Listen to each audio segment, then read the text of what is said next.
Welcome to the Deep Dive. Our mission, as always, is pretty straightforward. Take all this great material you've gathered for us, the research, the notes, those really interesting case studies, and boil it down. Make sense of it all, get a truly deep understanding. And today, wow, we are wrestling with something huge, a really pressing challenge for pretty much any organization right now. The rise of the algorithmic leader. Right. We're talking about how algorithms, quantitative models are just exploding, moving way beyond finance into areas that used to be purely human judgment. Hiring, performance reviews. Strategy, resource allocation, it's everywhere. Exactly. It feels like the dashboard metric is starting to replace the nuanced conversation. So this deep dive, which we've tailored for you, listener, is all about unpacking that, looking at the potential upsides like maybe reducing bias, making things more efficient. Those are the promises. But also digging into the really profound dangers of, well, letting ourselves be managed purely by the numbers. We're trying to find that balance. That tension you mentioned is absolutely the heart of it. I mean, the fundamental question woven through all these sources is, when do we trust the system, the measurable, predictable algorithm? Right. And when do we absolutely have to rely on the human, the messy, adaptable, let's face it, unpredictable human element? It's like control versus creativity. Exactly. Efficiency and control on one side, adaptability and, creativity on the other. It's a constant push and pull. So we're going to get into some maybe surprisingly technical stuff first, looking at how just focusing on metrics can actually blind us. Yeah. Systematically lead us towards failure. Yeah, the fragility of the models themselves. And then we'll pivot more to the human side. Yeah. Like why building a culture of real candor, real trust might be the only antidote when you're drowning in data or the system gets opaque. And importantly, what happens when that perfect-looking data model turns out to be, well, completely wrong? Disastrously wrong sometimes. Okay, let's dive in. So let's start right there at the foundation, the data model itself. There's this common assumption, isn't there, that if your model is mathematically sound, it must be more objective for making leadership calls. Right. It feels safer, more rational. The sources we looked at point to this inherent vulnerability, like an almost inescapable weakness if you rely only on these systems. They call it the trap of the naive estimate. Yeah, and this pulls us straight into Nassim Taleb's work, particularly on fragility in organizations. His big insight here is, okay, even if your model is technically correct, the math adds up. The formulas are right. If you have uncertainty about the parameter, the actual numbers you feed into it, you're automatically building in fragility. And this gets amplified hugely when you're dealing with things that are convex or nonlinear. Okay, convex nonlinear. That sounds pretty abstract, like math class jargon. But you're saying it has massive real-world consequences for leaders using predictive tools. Massive. Absolutely. Think about convexity when you're trying to forecast something like, say, the chance of a catastrophic system failure, or maybe the timeline for a really complex project. Oh, okay. What it looks like is basically guaranteed underestimation of the really bad stuff. Taleb shows that these small probabilities, the rare events, the big failures, they are highly convex to errors in how you calculate them. Meaning, if you're even slightly unsure about the exact parameters you're plugging in, the models designed to calculate these tiny probabilities will systematically underestimate them. They make the bad event look less likely than it actually is. Why? Because they can't account for everything. Exactly. The model can't capture all the unquantified variables, the little real-world measurement errors, the stuff you didn't even think to measure. And those small errors, they don't just add up, they compound non-linearly. They blow up the risk. Wow. Okay. So the very act of creating a model to predict something rare and bad, it makes us feel safer as leaders. Right, because you have a number. But the underlying math actually makes us more vulnerable to being surprised. Precisely. Taleb uses that great airplane analogy. You're estimating a flight time, say, coast to coast. Okay. If you forget to factor in all the possible disturbances, headwinds, unexpected routing, air traffic delays, maybe a last-minute mechanical check. Yeah, all the usual stuff. Right. Your actual trip time is always going to be longer than your simple, naive estimate because those forgotten factors, they only add time. They never subtract it. Ah, I see. The errors only go one way. In a complex system, yes. The missing variables, the slightly off parameters, they stack up.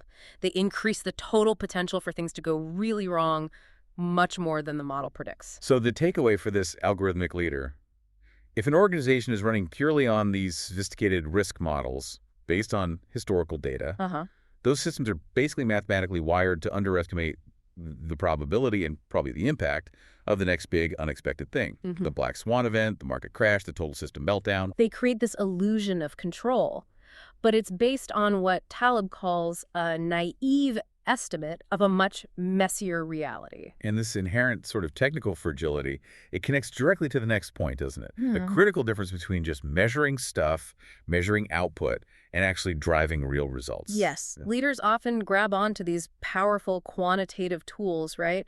But the sources really hammer home that measuring activity, ticking boxes, is just not the same as achieving the outcome you actually want. You give an example? Well, the classic one discussed is the adoption of OKRs, objectives, and key results.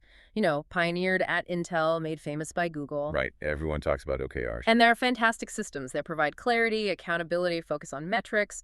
But the sources stress that their success was never just about the tool itself, the software, or the process. So what was it then? At Intel, for example, the big strategic wins linked to OKRs really hinged on top management's absolute conviction, real buy-in. Not just lip service. No, definitely not. It meant managers had to consciously prioritize their OKRs, even over their own pet projects or, their department's immediate demands.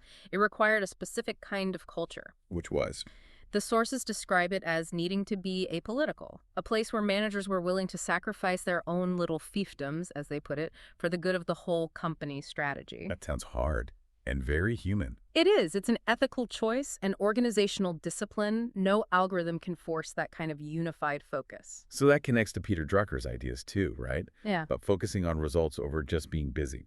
How does Drucker's view fit with this relentless, metric-driven pace that seems to demand constant updates and measurable activity? Well, Drucker's point is precisely that leaders must shift their focus from just being busy to achieving results. And that shift is incredibly difficult. Why? Because getting major results, sustained results, takes deep work. It requires discipline.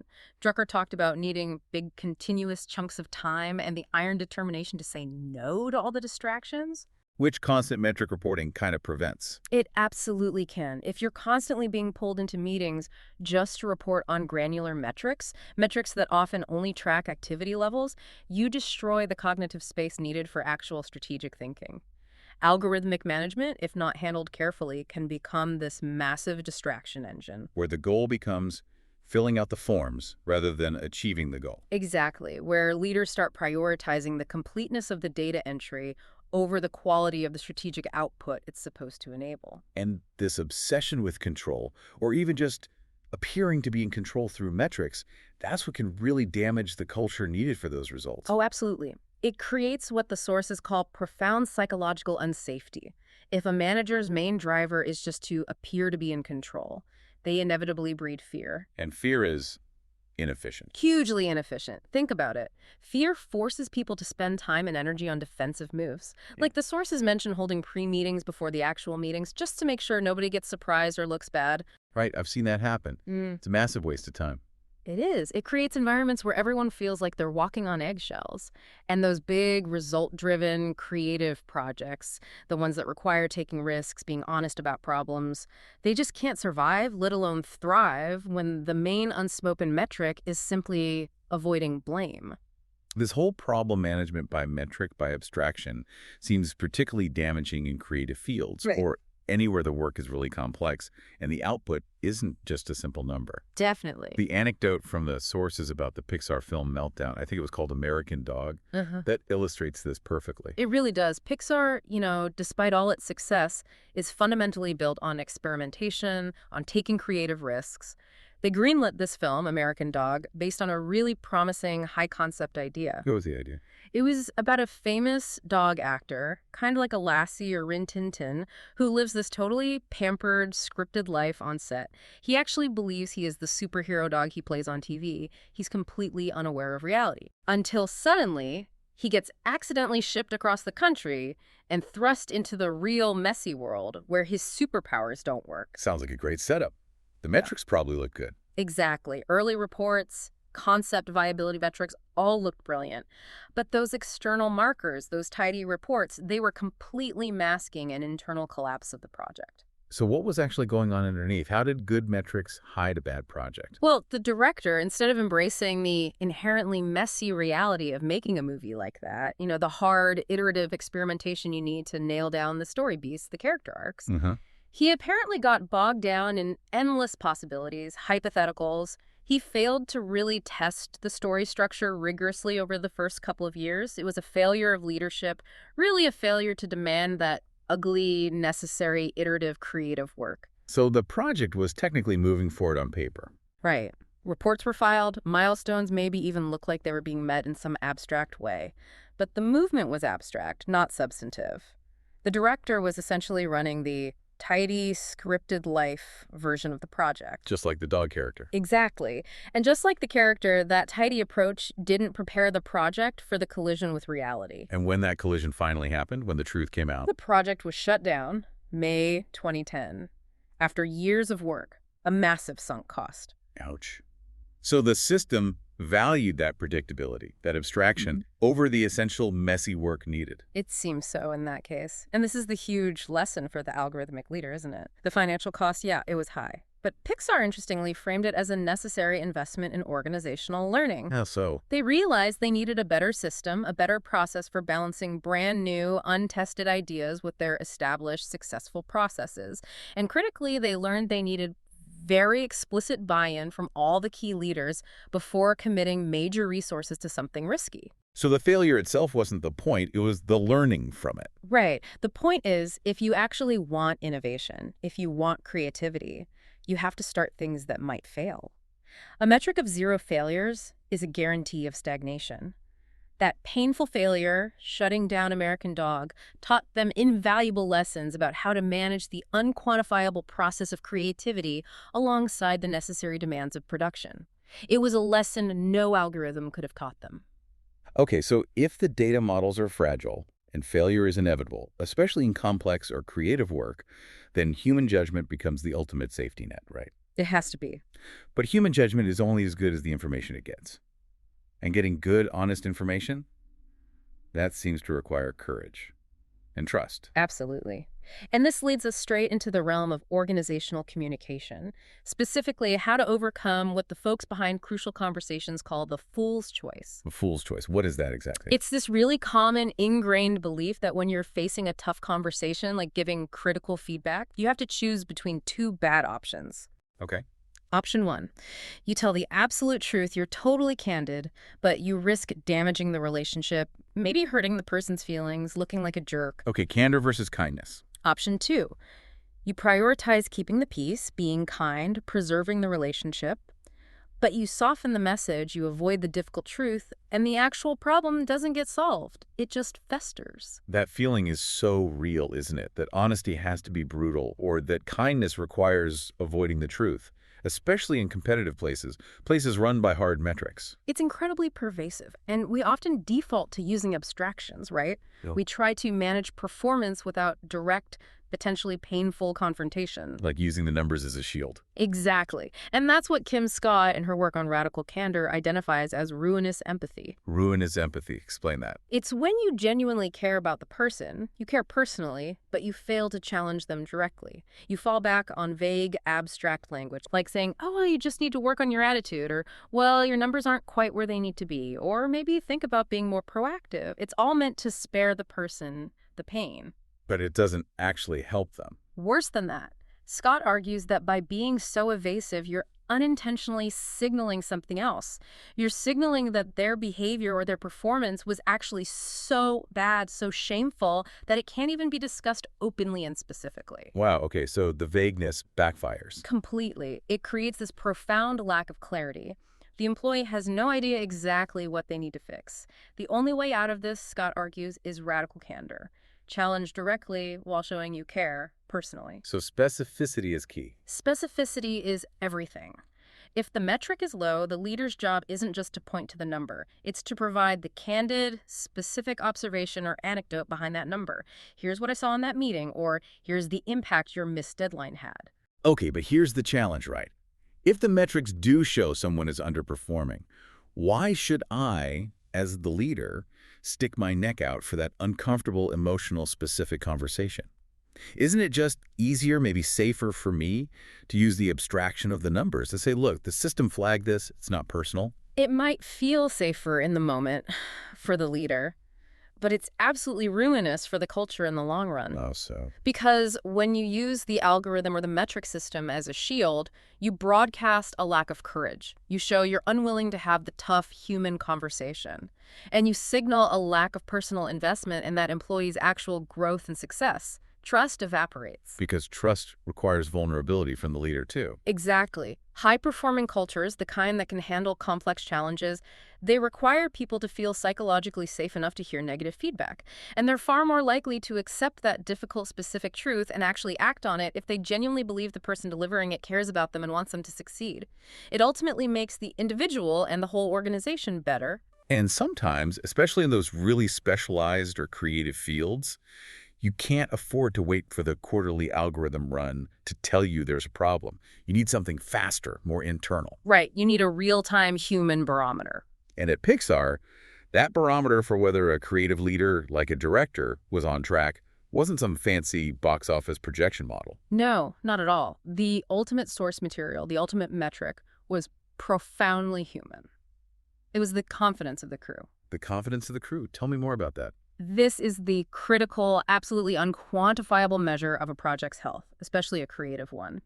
The decision criteria for making a drastic change, like replacing a director midstream or even shutting down a film worth hundreds of millions, it wasn't driven by a spreadsheet. It was driven by whether the director had lost the confidence of the, maybe 300 people actually working on the movie day to day. Why rely on the crew? Why are they the best barometer? Because they see the reality up close, far more accurately than any external metric or even internal forecast from executives. They see the daily decisions, the moment-to-moment leadership. They know instantly if the leader's just making things up, flailing, or if they're genuinely grappling with a hard problem but still have a clear sense of direction. So uncertainty is okay, but lack of conviction isn't. Precisely. A crew will follow a leader who says, look, I don't have the perfect answer right now, this is hard, but here's the direction we're heading, and we will figure this out together. They'll go to the ends of the earth for that kind of honest struggle. But what happens when that conviction falters? If the core problem isn't being addressed, if it's just festering and people are sitting around waiting to be told what to do because the leader seems lost or has lost their own belief, then confidence just plummets, and production, creativity, everything grinds to a halt. The crew knows first. And that loss of confidence, that lack of conviction, you mentioned earlier, it often stems from something deeper, right? Like feeling unsafe. Absolutely. The sources suggest that when you see a colleague acting out, being aggressive, maybe becoming that person everyone calls the office jerk, it's often not because they're inherently a bad person. It's frequently a signal that they feel unsafe or undervalued or maybe out of control in their situation. Real leadership involves recognizing that aggressive behavior, not just as a personality flaw, but potentially as a symptom of a lack of psychological safety in the environment. And the leader's job is to fix the environment, not just label the person. Yes, to work on the underlying structures or dynamics that are generating that fear or insecurity. So, okay, the antidote to all this fear and uncertainty is trust. But if we're increasingly relying on algorithms to mediate everything, information flow, decisions, performance, how do leaders actually build that trust authentically? It seems harder.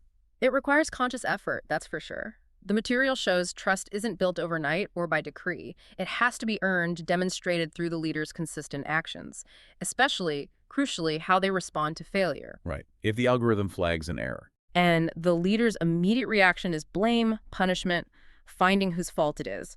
Trust is destroyed instantly. But if the leader steps up, maybe even takes responsibility, as we'll discuss later, and uses the failure as a genuine learning opportunity for the team. Trust gets reinforced. Exactly. And furthermore, when a leader is genuinely candid upwards with their team, sharing the difficult truths about the business, the challenges, the uncertainties, they're sending a powerful signal. Which is? I trust you with this difficult information. And paradoxically, that act of trusting often makes the employees more trustworthy. They feel respected, included. Secrecy, on the other hand, just breeds suspicion and undermines trust. Okay, so if trust and candor are built on clarity, clear communication, we also need to look at the flip side. What actively destroys relationships? And ironically, it seems to be the opposite of algorithmic precision. Ambiguity, particularly around expectations. Yes. The sources, particularly citing Stephen Covey, are incredibly direct about this.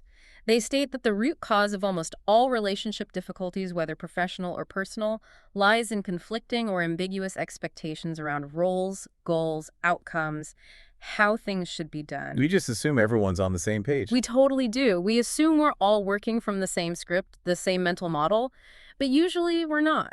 And getting those differing expectations out into the open, clarifying them before things go wrong, that takes enormous courage. Courage again. It keeps coming back to that. It does. And this leads directly to a really useful definition of leadership maturity found in the sources. True maturity isn't just about being smart or experienced. It's defined as the essential balance between two key qualities: courage and consideration. Okay, let's really break that down. Courage and consideration. Because this feels like exactly where the purely algorithmic leader often stumbles. They might think data gives them courage, but maybe they miss the consideration part. Precisely. Think about it in, like, 4 quadrants. If a leader is high on courage, but low on consideration, What does that look like? that's the classic win-lose leader. They have the courage of their convictions, absolutely. They'll push the metrics hard, they'll make the tough calls, maybe fire the bottom 10% based purely on the numbers. But they're not very considerate of the human context, the individual circumstances, the impact on morale or long-term culture. They often rely on positional power. Do it because I said so, or increasingly, do it because the algorithm says so. Okay, that's one extreme. What's the opposite? Low on courage, but high on consideration. That's the lose-win leader. They're often very nice, very considerate, they want to be liked. But they lack the courage to express their own needs or expectations clearly, to hold people accountable, to have those crucial conversations. They might let metrics slide or make exceptions constantly just to avoid conflict. And the purely algorithmic approach. Yeah. You're saying it can accidentally push leaders towards that first quadrant. High courage, or what looks like courage because it's data-backed, but low consideration. I think that's a real danger.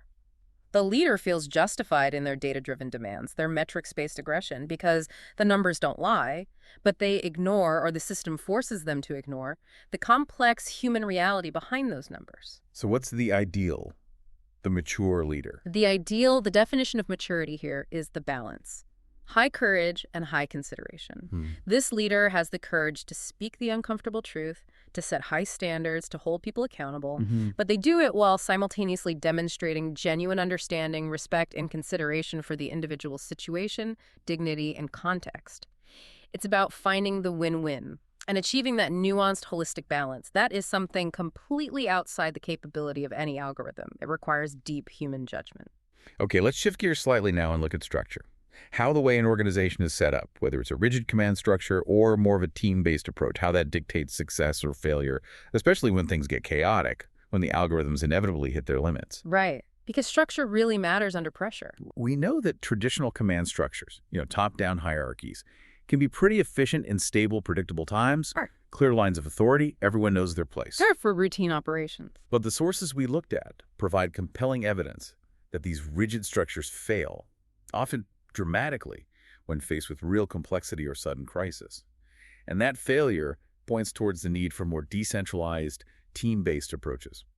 The aviation examples cited are just stark illustrations of this point. You had the failure of United Flight 173 back in 1978. Tell us about that one again. Okay, so the situation wasn't immediately catastrophic. They had plenty of fuel, but a relatively minor mechanical issue, a landing gear indicator light, wasn't working. The captain became fixated, almost obsessed, with troubleshooting that specific problem, following the procedures to visually confirm if the gear was down. While burning fuel the whole time. Exactly. He lost situational awareness of the dwindling fuel supply. Now, the critical part relating to structure is how the crew interacted. It was a strict command hierarchy. Everyone waited for the captain to give orders. Even though someone else knew about the fuel. Yes. The flight engineer, lower down the hierarchy, knew they were getting dangerously low on fuel. He even mentioned it, apparently multiple times, but so passively. The rigid culture, the strict adherence to the chain of command, prevented him from, forcefully interrupting the captain's focus on the GE problem or making a clear, unambiguous statement about the imminent danger. So the information was there, but the structure blocked it from being acted upon effectively. Precisely. The information flow was strictly vertical up and down the chain, not lateral, not collaborative within the team, and the result: they ran out of fuel and crashed. a preventable tragedy rooted in structure and culture. Okay, so contrast that terrible outcome with a success story. Yeah. U.S. Airways 1549, the miracle on the Hudson. Totally different situation. Right. Much worse initial event. Much worse. Complete engine failure over a major city after hitting birds. They had only minutes to react. An unprecedented crisis. Zero time for standard procedures. And yet they landed safely in the river. Why did that crew succeed where United 173 failed? Because, according to the analysis, they instantly functioned as an empowered team, not just a hierarchy. Captain Sullenberger, Sully, was able to focus entirely on the big picture, the overall strategy. Where can I possibly put this plane down safely? Because he trusted his crew implicitly. It wasn't micromanaging them. No. The first officer, Jeff Skulls, the flight attendants, they were all executing their own highly specialized roles, their emergency procedures, autonomously but collaboratively. They didn't need Sully to issue every single sequential instruction. They acted based on shared purpose, deep training, and mutual trust, not just waiting for orders down the chain. So the lesson seems crystal clear. When things get truly chaotic, truly complex, like the modern business environment or military operations in the fog of war, any crisis situation, that rigid top-down command structure is often too slow, too brittle. You need the connectivity, the adaptability that comes from smaller, empowered, decentralized teams. Exactly. The source material really emphasizes that organizations must learn this lesson. Traditional command structures just can't cope with the speed and complexity of networked threats or rapidly shifting markets. Success increasingly requires pushing authority down, empowering those small, agile teams, giving them the resources and the decision-making power to act in real time. Instead of forcing them to wait for approval from some central command or potentially a slow-moving algorithm trying to process incomplete data. Right. You need human judgment at the edges, empowered to act. Okay, so you have these empowered teams, things are moving fast. But inevitably, sometimes things will go wrong within those teams or systems. Yeah. And that's where this concept of extreme ownership comes in, right? Yes, this is crucial for the leader, especially the leader who implements complex systems or delegates authority. What does extreme ownership mean in this context? It means the leader must take absolute, personal, unwavering responsibility for any failure that happens within their team or system. Even if the direct mistake, the proximate cause, was made by a subordinate, maybe someone several layers down. That sounds tough. Counterintuitive, even. Isn't the point of delegation to delegate responsibility too? You delegate authority to act, but you, as the leader, retain ultimate responsibility for the outcome. The anecdote shared about the supervisor named Gary really highlights the wrong way to do it. What did Gary do? His subordinate made a mistake, didn't follow a procedure correctly. Gary's immediate reaction, driven by ego, was to blame the subordinate, point the finger downwards. He messed up. Which feels natural, maybe. It might feel natural, but it's disastrous leadership. The correct response, as taught rigorously in demanding environments like the Navy SEALs, where this concept comes from, is for the leader, Gary, in this case, to step forward immediately and say, hold on, our team made a mistake, and ultimately, it's my fault. Wow. Even if he didn't personally make the error. Yes, because the next step is crucial. The leader then has to explain why it's their fault. I obviously wasn't clear enough when I explained the importance of this procedure, or I failed to ensure they had the right training or resources, or I allowed a system or culture where confusion could exist or where cutting corners seemed acceptable. So owning the failure means owning the conditions that allow the failure to happen. Precisely. If the leader lets their ego just assign blame downwards, they instantly destroy the psychological safety, the trust, the willingness to take initiative that the entire system relies on to function effectively, especially under pressure. The algorithmic leader must understand. You own the algorithm you deployed. You own the system you created. If that system produces a bad outcome, you, the leader, the sovereign of that system, are responsible. Period. This idea of the leader having ultimate responsibility for the whole system. It obviously echoes some really old ideas from political philosophy, doesn't it? About clear lines of accountability in government. It absolutely does. You can see direct parallels in, for example, the Federalist Papers. When they were debating the structure of the U.S. government, there was intense discussion about needing to hold those entrusted with power, the leaders, in the greatest possible responsibility to the people they serve. Okay. And a key part of their argument was that if you make the government structure too complex, too layered, too bureaucratic, or translating to today, maybe too reliant on opaque algorithms and convoluted accountability processes, Then what happens? then the people, the constituents, or in our case, the employees or stakeholders, become become confused. They can't easily identify the source of a problem, an abuse, a failure. They don't know who is actually responsible. So if the algorithm makes a bad call, maybe denies someone a loan unfairly or flags the wrong person for review, and it's hidden inside this complex black box. Right. That very complexity, that opacity, becomes the thing that prevents accountability. As the Federalist Papers warn, that kind of complication can make finding a remedy, fixing the injustice, imperfect or perhaps wholly abortive. You can't fix what you can't understand or assign responsibility for. Exactly. If the algorithm fails, and nobody truly understands why, or it takes months of forensic analysis to figure out which obscure parameter or biased data input caused the bad outcome, you've effectively designed a system where real accountability is impossible. The sovereign, the human leader at the top, has a fundamental duty to ensure that responsibility remains clear, visible, and ultimately rests with them, regardless of how complex the underlying data systems become. Which brings us really to the final and maybe the most critical point of all. How do we select the leaders themselves? If we're going to use algorithms to help screen, hire, promote, Yeah. what are the absolutely essential, maybe unquantifiable traits we need to prioritize above all else? Yeah, this is the bedrock. And here, the sources bring us back to Clausewitz, the military theorist, and his really profound insights on what makes a great commander a great leader, especially under pressure. What did Clausewitz say? He argued that successful command, successful leadership requires a combination of two key things: resolve and insight.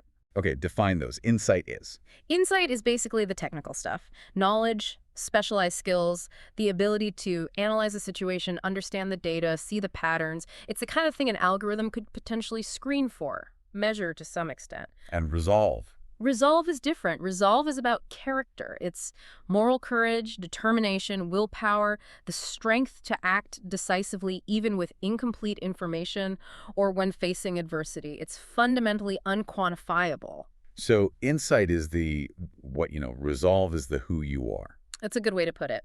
Now, here's the kicker. Clausewitz was then asked, essentially, which one is more important?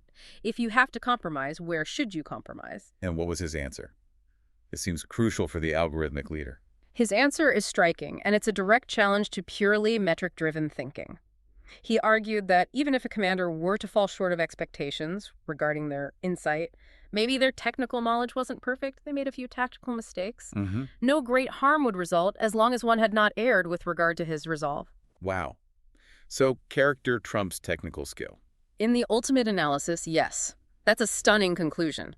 It suggests that you can have the smartest person in the room, the one who aces all the analytical tests, the one the algorithm identifies as having perfect insight. But if they lack the character, the courage, the moral fortitude, the resolve to make the tough call when the data is ambiguous or when the personal cost is high or when ethics are on the line, they will ultimately fail when it matters most. Resolve is the non-negotiable. It seems to be the non-substitutable element. This forces us to recognize that truly effective leadership requires holistic judgment, not just narrow, specialized, quantifiable knowledge. Like the great thinkers and leaders mentioned. Right. People like Aristotle or Einstein weren't just narrow specialists. They were versatile, many-sided thinkers who could synthesize knowledge from different fields. That breadth, that versatility, provides the context needed to apply specific knowledge wisely. And ultimately, the highest form of leadership, the kind that inspires deep trust and commitment, operates beyond mere metrics. It appeals to universal ethical principles, things like justice, fairness, equality, basic respect for human dignity. And those are the parameters of resolve. Exactly. And they are fundamentally resistant to being captured by an algorithm. We absolutely need human judgment, human wisdom to identify character. Because in the end, only leaders of strong character, leaders with resolve, can be trusted to wield the fragile, powerful systems we're building and to constrain them appropriately. Hashtag tag tag outro. Well, this has certainly been a deep dive into the complexities surrounding the algorithmic leader. We've really unpacked how, while data offers incredible speed and insight, the systems themselves have this inherent fragility. Bicked right in. Stemming from technical things like parameter uncertainty, but also just from the sheer complexity of the real world, and importantly, the algorithm's total inability to measure those crucial human elements: character, trust, moral courage. And that leads us to, I think, the ultimate finding from all this material we've explored: the power, the undeniable efficiency of the system, of the algorithm. It must always be constrained. It has to be directed by the supremacy of human judgment and, most importantly, character. Leaders can't let the data structure itself become the sovereign, the ultimate authority. No, because if they do, they risk creating that culture. Covey warned about staff who become maliciously obedient, people who just do exactly what the system tells them, ticking the boxes, following the algorithm blindly, without exercising their own judgment or taking responsibility when that system inevitably leads to a negative, unforeseen outcome. The tools, the data, the algorithms they have to serve the human goals. Right. Goals like building trust, achieving high-quality results, fostering creativity, not the other way around. Precisely. The system serves us, not us serving the system. So in an era where these data systems increasingly demand conformity, predictability, where it's so tempting for leaders and employees alike to just hide behind the numbers, we want to leave you, our listener, with a final, maybe provocative thought to chew on.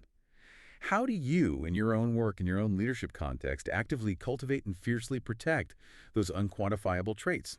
Things like trust, genuine candor, moral courage. How do you make space for them, reward them, knowing, as our deep dive suggests, that these human characteristics, not the algorithm, are ultimately the only things that can reliably navigate the inevitable messiness, the chaos, the uncertainty that the data models, by their very nature, will always fail to fully predict?